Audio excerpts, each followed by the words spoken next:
MDA22111050. My name is Nurin Darwisy. My ID number is MDA2211025.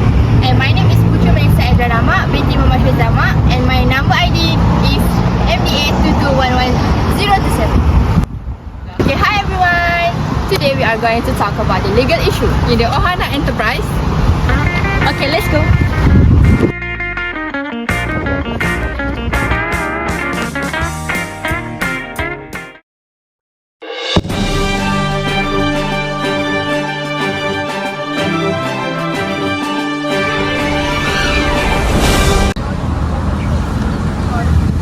Based on the issue given in the assignment question, whether Chong and Mokris can take any action against Siva for breach the duty of partners to account for profit from competing business. Okay, under Section 32 of Partnership Act 1961, it started if a partner without the consent to other partner carry on the same nature of the same business and competing with them, he must pay to the firm all profit he made. This can be applied with two conditions, which is if the business is of the same nature and competing with the firm business, then he will be liable to account for the profit that he makes. This section also mentions that competing must be carried on without the express or implied consent of other partners. As example, for case AS versus Burnham, the defendant was a partner of a firm of shipbrokers called H. Clarkson & Co. He used the firm's name and paper in his correspondence. He was paid for his services in the formation of the company. He wanted to engage in another business as a ship owner and he wanted to use the name H. Clarkson & Co. Ship Owning. The Court of Appeal held that the defendant cannot use this name of the partnership business, the business of the new company, and not in the competition with the partnership business. The defendant did not have to account for the benefit of profit obtained by him in the new company. Without the consent from Chong and Mokris, Siva opened a new business that offering the same interior design services. Chong and Mokris feel betrayed as they believe that in partnership, partners should not compete against each other. It caused the profit of firm decrease because Siva opened the same business. Siva should be liable and must pay over to the firm all profit made by him in that business. According to Section 32 of Partnership Act 1961, a partner who runs a private business will be liable to account for the profit that he makes if the business is of the same nature in the competing with the firm's business. In this case, Siva opened the same nature business that it affect that firm's profit. Chong and Mokris has a right to sue Siva under this section. In this conclusion, Chong and Mokris has the right to sue Siva under Section 32, which is duty of partner to account for profit from competing business. It happened when Siva opened a new business offering the same interior design services without the consent of Chong and Mokris, and it affects the profit of the firm. Siva should be liable and must pay over to the firm from all profit made by him in that business. So, it is possible for Siva to request compensation for the extra capital he contribute. Under Section 26 of Partnership Act 1691, it stated that the advance made by a partner more than the amount he has agreed to contribute to the capital is considered as a loan and not as an increase of his contribution of the capital. A partner making for the purpose of the partnership any actual payment or advance beyond the amount of capital which he has agreed to subscribe is entitled interest at the 8% per annum for the date of the payment or the advance. As example, for the case Kiligaris vs. Mark Morris, the plaintiff provided advance to or for the benefit of the partnership. This advance comprised any fund that he paid to the partnership regardless of whether receipt were issued in his own name or the name he used to conduct his money lending business.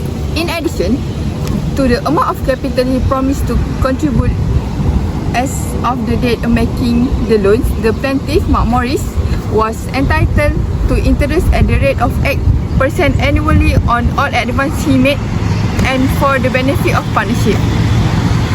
The decision mandated the taking of an accounting of the partnership operation and billing in the sum that the company owed Mark Morris for the interest and the advance. It held that partner advanced money for partnership purpose He had separate money lending business was held to the subject in this provision, which is Section 26 of Partnership 1961.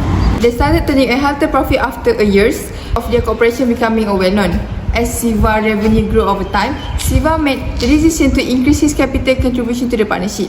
In their meeting, Siva stated that he should receive a payment from the partnership for each contribution, but Chong and Mukris refused to do so because Chong and Mukris believed that there was no need to compensate him for his extra contribution, as Siva himself had agreed to invest more capital into partnership.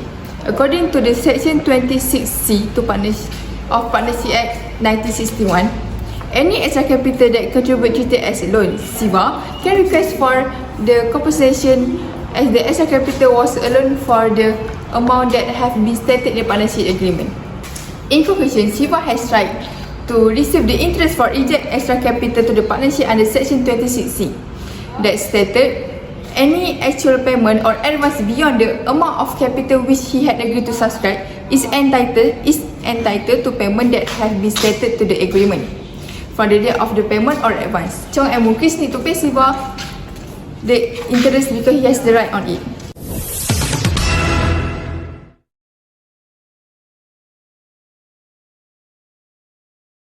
In this issue, can Ohana Enterprise can be dissolved when Siva stopped communicating and negotiating with Chong? Under Section 37F, it stated that the court have very wide discretion of dissolved partnership as the ground is not specific as in their earlier provision. In condition, the partner will have to show the court that it is the longer possible for the partners to have confidence in each other, which they have the right to expect from each other. It can be any situation such as where the partnership has reached a deadlock or the complete breakdown of communication within partners. Any partners may apply, but there is possibility of the court turning down the application of a partner who may be in the wrong. In the case of Renige Tobacco Co. Limited 1960, 2CH426, two tobacco makers, Mr. Wimbracks and Mr. Rodman, had founded a corporation. There was no longer any business in the company's affair that qualified to be called business because of the breakdown in their relationship, which left the two shareholder at odds. A request was not made for the company to be wound up, despite the fact that it was successful and profitable. Despite the company's profitably, a court-ordered winding up was issued. Hostility between the company's partner made it difficult, in fact possible, for a company to carry on its business, and as a consequence, there was a complete deadlock. They only communicated through the secretary of the companies. The court ordered the dissolution of the company on just and equitable grounds.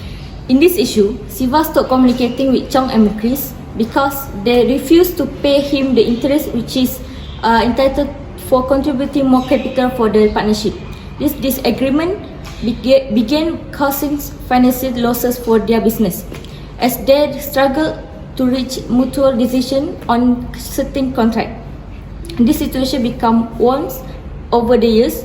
This lack of collaboration led to increased frustration for Chong and Mukris, as they were no longer able to achieve a mutual understanding with Siva as their partner. The situation faced by them fall under complete breakdown of communication within partners. Chong and Mukris can bring this case to the court. The firm can be dissolved by order of court on just and equitable grounds. In conclusion, the firm of Ohana Enterprise can be dissolved under Section 37F on just and equitable grounds, as they face a complete breakdown of communication. In this section stated that if a firm faces a complete breakdown of communication, it can be dissolved by order of court. Sabar buka ni aku tak boleh. Sekejap. Ini AS kuis. Sabarlah. Okay. Lepas tu aku sambung pula. Shaking sebab nampak abang polis tu. Okay,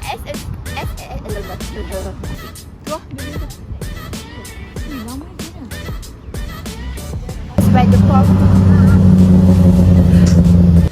Sekejap. Nampak?